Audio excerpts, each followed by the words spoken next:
Well, thank you for that introduction.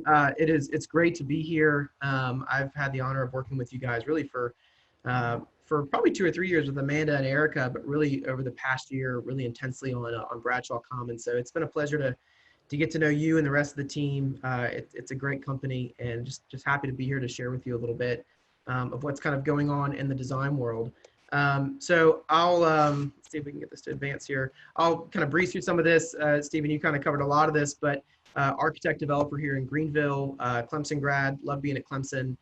When I got done with Clemson, moved to New Orleans for a little bit, great place to live, worked for a design firm there, and then I came back to Greenville after a couple years of being there to really start laying the groundwork to starting my own firm, which I was able to do in 2017. It's the Creative Founder Design Studio. We are an architecture, development, and brand design firm. The majority of our work, we try to focus on being both the architect and the developer for the projects that we pursue. We also do just act as just a general architect. Most of our work there is on the residential custom home side or some townhomes and small commercial. And then we also do a little bit of work on the brand design side. Most of our branding work is really focused on property marketing, so townhomes or apartment developments. We've done a decent amount of work for that over the years. These are just a handful of images just to kind of get everyone a little bit more familiar with our work. You can learn a lot more about this on our website, but the upper left image, I don't know if you can see my cursor or not, but that's Bradshaw Commons. That's the project that we have listed with you. We're very excited about that one to be able to bring it to the market. This is just a variety of other projects. This lower left is a really fun image to make for an apartment development in Simpsonville, really trying to find more of a creative way to kind of showcase what the pool space would be like. So that was a really fun image to make. Aug Smith was mentioned. That was a project for Bo Wallen with Blue Wall Real Estate, Spartanburg. I was one of the architects on that back when I used to work at McMillan Paz and Smith. That was a very, very fun project to work on. It was actually also the very first project for Creative Founder. We were able to do all the marketing and branding for that project. And that was a really, just fun project to work on. We kind of incorporated the exterior design of the facade into the logo. We had a lot of fun placing that on a variety of things, including this wax seal that we use for invitations for an event. It was just a really fun project to kind of start the company with. But overall, we work on just a variety of different project types. But I would say kind of a common feature with all of our projects that we always focus on design and experience. And that's really what I want to talk with you about today. Is design and experience and how that relates to really the current evolution of our built environment. As many of you may know, and for those of you that don't, you are very lucky. We have been dealing with COVID for the majority of 2020. And that has really changed really every aspect of our lives. It changes how we work, the environment of home where we live, how we travel, visit friends and family. For many of you probably dealing with it right now, how you educate your children from your home. So it is affected really every aspect of life. And I think while it presents some challenges, I also think there's a lot of opportunities from that. And when I was first asked to give this talk, one of the topics that was thrown out was to talk about design trends from COVID. And if you're like me and you get a bunch of emails from design websites and from different real estate websites, there's tons of trends. I mean, there's tons of articles out there about how our offices, our homes, restaurants, everything is going to change because of COVID-19. And I thought it'd be better, rather than zooming in on some of these trends that are so well published, I thought let's take a step back for a second and really look at what I think the larger picture of what's really going on and what will be happening really because of COVID-19. And I think to start with that, we need to really distinguish between more of what a trend and a shift, the kind of difference between the two. Because what I think is really going on right now is more of a fundamental shift in how we use the built environment. When you think about trends are much more incremental, they're short-lived. We have trends every year. There's a 2018, 19, 20, 21 design trend, and we will have many more of them. There's nothing wrong with trends. I'm not saying they're bad. I'm just saying that they're much more incremental and short-term within their progress of improving the built environment. And they're also typically, they're really born more out of design and invention, whereas a shift is really something that is born out of need. It's something that there's a cause that really causes it. I think when it affects a large group of people, whether it's a city, a country, or in this case, the entire world, a shift is much more large scale, and it really changes a lot of aspects of our lives. And I think some of that can be scary. I think, and it's scary if you look at it as more of an obligation.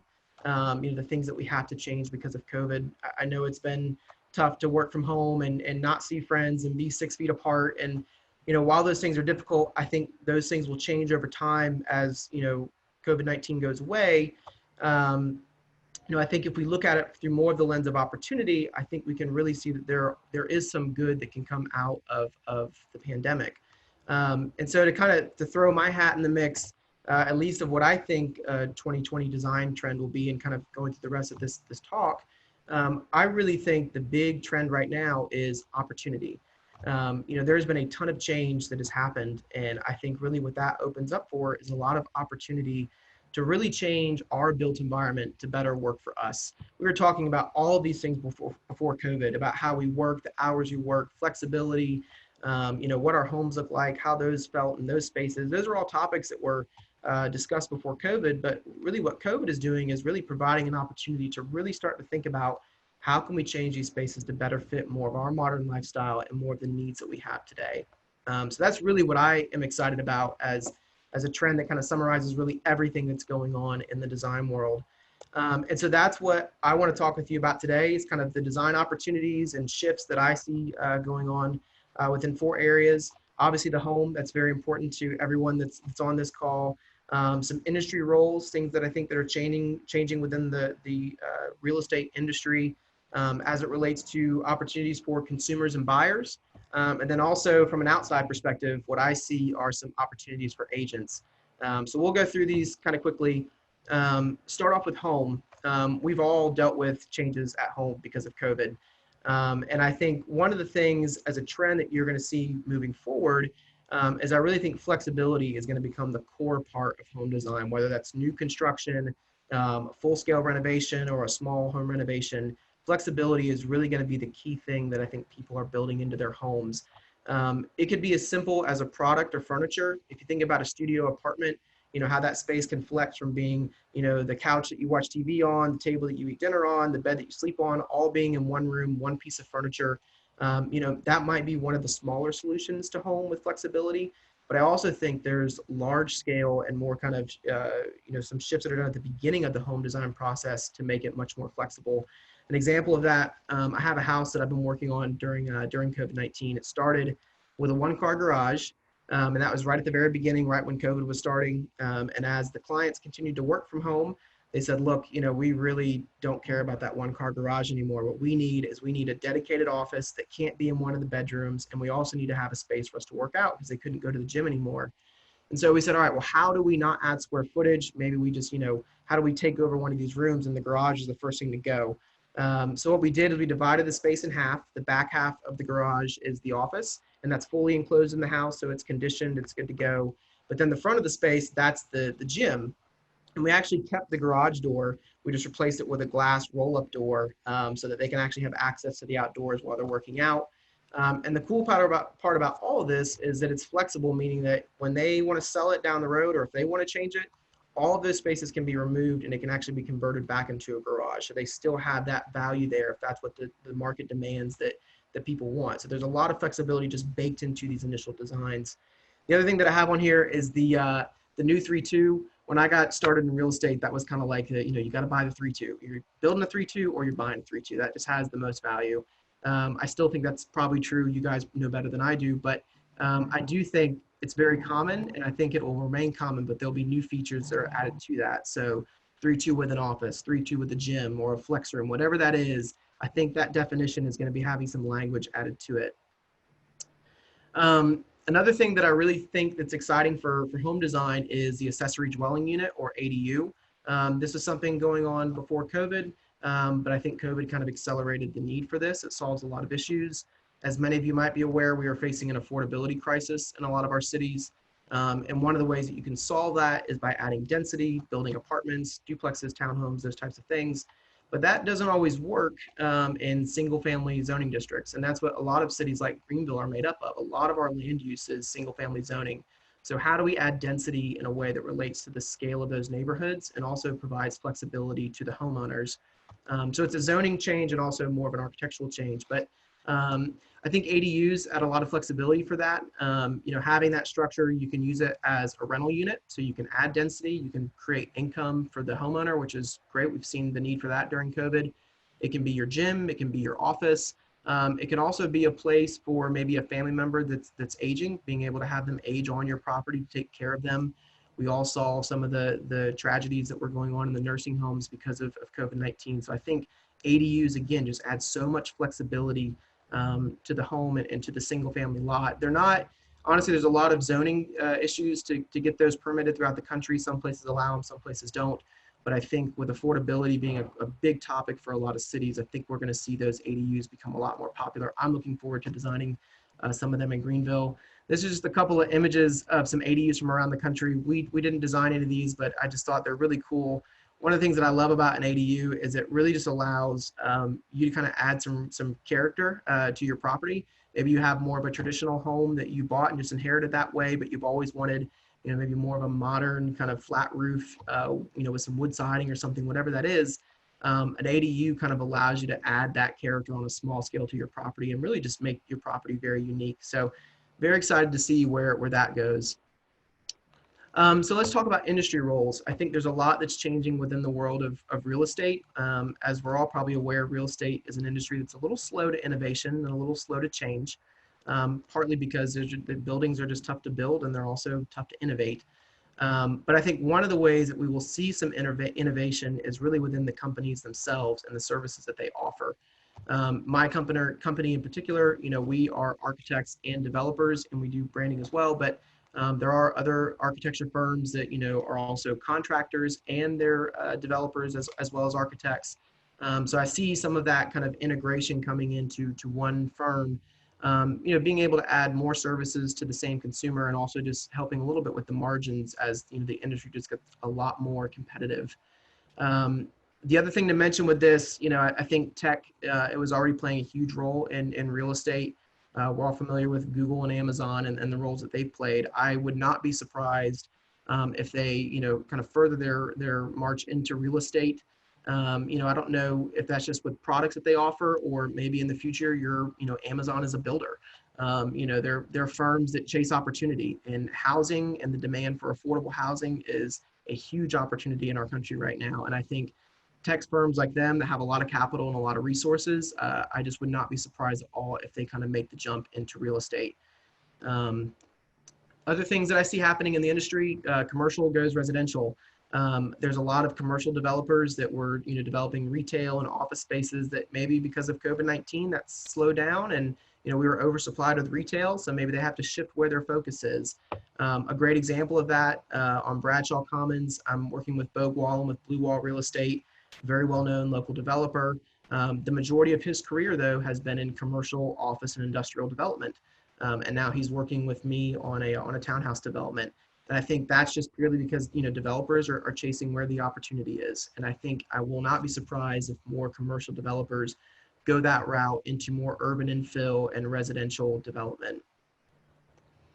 The other thing that I see happening is public-private partnerships. I think this is a great way to solve some of the affordability issues within cities. This is already done being before COVID. I actually have a project right now that does this. I thought COVID-19 was going to kill that project, but if anything, it did the opposite and completely accelerated it. I was very blessed to be, busy overcome some of the worst months of COVID-19, and it was really a project like that the city knows we've got to solve affordability, and so they need projects like that to continue to happen. So I think some really good strategic partnerships with nonprofits and governments, along with some private developers, are really going to kind of continue to accelerate the growth of housing and affordable housing within our communities. So then moving on to the opportunities I see for consumers, I get really excited about this. I think there's a lot of really fun things happening here for buyers as they're getting into real estate. I think the thing that I want to talk about is not really the opportunities they have in terms of income or interest rates. I know you guys talk about that in detail, but what I really want to focus on is ways that I think consumers can get into real estate in terms of affordability and finding unique ways to solve some of the problems that we see currently in the market. So the first thing I want to talk about is the rise of DIY with social media and YouTube. If you're like me, I grew up watching HGTV, people flipping houses or This Old House. Those are great shows, but they show you how to build a home in 30 minutes, which we all know is it's not really practical, and they gloss over a lot of the important details. It's great because it gets people excited. It got me excited. It got me into architecture. I love those shows. I'm not knocking them. But I think right now, again, not to keep, harping on affordability, but there is a little bit of an affordability crisis for first-time home buyers. 5 years ago, I bought my first house. It was a fixer-upper. We were able to afford to buy it, hire a general contractor to do all the work, and still being able to keep the home kind of within its range of appraised value. So it all made sense with the bank and the loan. That does get more challenging. I've seen houses that come on the market that need a lot of work, but the homeowners, they think, look, this is worth X, and that's just because they recognize some value in their home. And so it's harder to make a lot of those numbers to work. And I think you can still do it, but I think sometimes it means that the homeowner might need to take on a little bit with some sweat equity to make those things work. And I think what's causing some of that is social media, specifically YouTube. There are a ton of content on YouTube right now about how to do anything DIY, as simple as building products, lighting, chairs, tables, whatever you want, all the way up to full construction detailed videos. This is, to me, what HGTV is lacking, and YouTube really provides long-form content on how to actually do these projects. The lower left, Mr. Build It, I actually learned how to do all my tiling from him. He has 20, 30-minute videos on just how to waterproof for tiling. It's like, HGTV can't spend 30 minutes doing that, but on YouTube you can. And it really, for me, it kind of demystifies that process of being able to take on that project, because all this content is here, and you can learn how to do those things. Another account that I'll just throw out there, this lower right, Pneumatic Attic. It's a really fun channel. It's a husband and wife team. They're building their home in Arizona. They're acting as the general contractors, and they're actually documenting the entire process in 20 to 30-minute videos, every aspect from design, permitting, hiring all the subs, and then at the end of every video, they show you a cost breakdown of all the money that they've spent. So very, very, very transparent. Again, just not the typical content you would find on a network like HGTV. So I think this is really, for the millennials, YouTube has been great, but think about even the younger generation that basically, since they could walk, they had a smartphone in their hands. This is the place where they're going to be spending a lot of their time. This is where they're going to be getting exposed to real estate, and they're going to be able to take on projects and maybe make it more affordable for them to get into housing. A couple other accounts more on the professional level. Matt Reisinger with The Build Show. Many of you might be familiar with him. Great, great, great construction videos. I personally view this as more continuing ed. I would recommend it to anyone that wants to learn more about just home construction, products that are, coming out that are going into homes that are very innovative. It's really just a great place to learn. And then the Perkins Builder Brothers, they're really fun. They're out of North Carolina, more local. Again, builders providing long form content on how to build a home. They document with, every episode showing slab, framing, roofing, really breaking down all the details and the components. You're not going to get your builder's license from watching these videos. This is not education in that sense. But again, I think it's demystifying this process of construction and making it maybe a little bit more accessible for people to deal with the increased prices and still get the home that they want. So very excited to see where that goes. On that same note, the other thing that I see as an opportunity for consumers, and this is just because I'm dealing with it personally on some projects, is homeowners acting as a general contractor. That might sound scary to some. It's something it's been done, before COVID. But I have 3 projects right now where the clients, when they hired me from the very beginning, they said, look, we are going to be acting as our own general contractor. And what I mean by that is, they're really managing the process. They're still hiring out subs to do the slab, the framing, the HVAC, the electrical, the plumbing. But they're really kind of managing that process. And then they're taking on some of the smaller projects on the interior, like tile, cabinetry, built-in, things that they're learning from sites like YouTube. That allows them to get into a new construction home maybe a little bit more affordably. One project I just want to highlight for a quick second. I've been working on this during COVID-19. The clients approached me from the very beginning. They said, look, we're going to build this and we're going to do it ourselves, acting as a GC. It's actually an ADU, so it's accessory dwelling unit. It's built kind of in the Greer area. Husband and wife couple, they're building it for their daughter, who's a young professional. They wanted to provide a place for her to live on their land. They're a very kind of close-knit family. And so that's how we started the project. And it's been really fun to work on. It's just over 1,000 square feet. I won't go through all the details of the design, but talking about flexibility, we had to look at how the building oriented itself on the site, where certain elements of the program were, based on either natural lighting or based on the use of that space. Eventually, they're probably going to rent this thing out when the daughter moves out. So how do we create something that works when their daughter is on the property, but then when there's a tenant that they're not related to that's on the property, how do we design for that kind of relationship? We're really looking at the volume of the spaces, where do we want to have a higher ceiling versus a lower ceiling? A lot of the natural elements and the volume of a space, the experience of a space has become really important during COVID. Maybe we have a room that we just don't like because it's poorly lit or it's a low ceiling. When you do new construction, that's the time to change it. So we talked through a lot of that with this project. We also just kept it really simple. If you notice, it's just a box with a single pitch roof. For them managing the process of construction, we wanted to make sure it was easy for them to get into this project. There's just a couple of sections, just showing how we study different volumes and building heights within the spaces. The owner is actually a vet, so we also tried to make sure we included lots of pets in all the illustrations to really just make sure she can understand how this place would feel like home. And it's always fun to put a cat or a dog in a drawing. You don't get to do that very often. So it's been a fun project. It's an ADU. I think it really represents a lot of that flexibility that a home needs to have on a property. And I think it's going to be really fun to watch where this project goes as it's currently under construction. So, oops.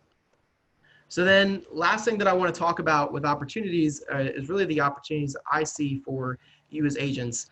I am not an agent, so this is really more of an outside perspective of what I see for your industry. I will say that I have always viewed agents as kind of this integral link between the built environment and the public. As an architect, a developer, and the builders and engineers, we're all kind of focused on more of the design and the creation of place and of housing. We understand, the demands of the public, and we always make sure that we design for them. But I really believe that agents are much more, personally connected to what buyers are asking for. Where do they want to live? What are their needs? You're much more emotionally connected to those buyers. And I think the other thing with COVID-19 and tech and everything else happening in real estate, there's a lot of complexity that's being added to the industry. And I think it's just going to further the importance of that role of having a realtor, somebody that understands everything that's going on, understands the new things that are happening because of COVID, building flexibility into your home, kind of staying up to date with education, and all these things that are changing. I think it just really kind of furthers that role as a trusted expert for just the general consumer. And then the last thing that I think about for agents is really this idea of selling the experience of place. This is something that we do as architects. I think this has become very important for agents. If you think about the experiences that we've all dealt with in our homes because of COVID-19, I think as you're walking somebody through a space, that's really what you want to focus on, is focus more on the experience of the space rather than the components of the space. And now people have so many memories of how bad experience of spaces that they had while they were, in a COVID lockdown. But I think now, instead of saying it's an open floor plan, paint the picture for them as to what it means to be in that space. How can they, use that living room that connects to an outdoor space, or a dining room that's separate from maybe the rest of the house, so it could function as an office if it needs to, but really kind of painting that picture of an experience for them to really put them in the house. Again, agents have that emotional connection with buyers, so I think you are really kind of well positioned to be able to do that with them, to really help them understand the things that are being offered to them in the built environment. And then a couple of quick notes. If you want some resources that maybe make a little bit more sense, these are two books that I would really recommend. They're great books, great reads. I usually read The Architecture of Happiness at least once a year. It's a good reread. But they're just really good if you just want to understand kind of what it means to sell the experience of place. So I would highly recommend those two books. Just really good reads. And the last thing, I'll just go through this quickly. I just want to touch on this. This is our project that we have listed with you guys, and just want to start with that we've, Bogue and I have really thoroughly enjoyed working with the entire Caine family on this project. We started with Amanda and Erica, really at the beginning of 2020 working on it. They were great to kind of get us to where we are now. The marketing team, phenomenal job. I've loved working with them during the launch, kind of getting everything coordinated and keeping the project kind of in the public's eye. So it's just a really, really good team. And then obviously we have it listed with Andy Turner. He's been great to work with. Very excited just to finally have this thing on the market and being able to share it with you. So we are 6 units. It's a luxury townhome community in downtown Greenville. Our location is on Bradshaw Street, just off of Augusta. You probably heard all this if you came to the launch event that we had a couple weeks ago. But to tell you where it is, we're basically behind Brick Street Cafe, which is a very good place to be. You're within walking distance to some sweet potato cake. So, and then all the other things in downtown. So we're just very excited about this project and to have it on the market. There's just a few more of the renderings of it. If you have any questions, feel free to reach out to me if you want, but I would highly recommend reaching out to Andy. He's been great. He can kind of answer all your questions that you have about the project. So with that, again, I just wanted to say thank you for having me. This has been a really good opportunity to really talk to you, and I've really enjoyed working with all of you. So thank you for having me. That's it.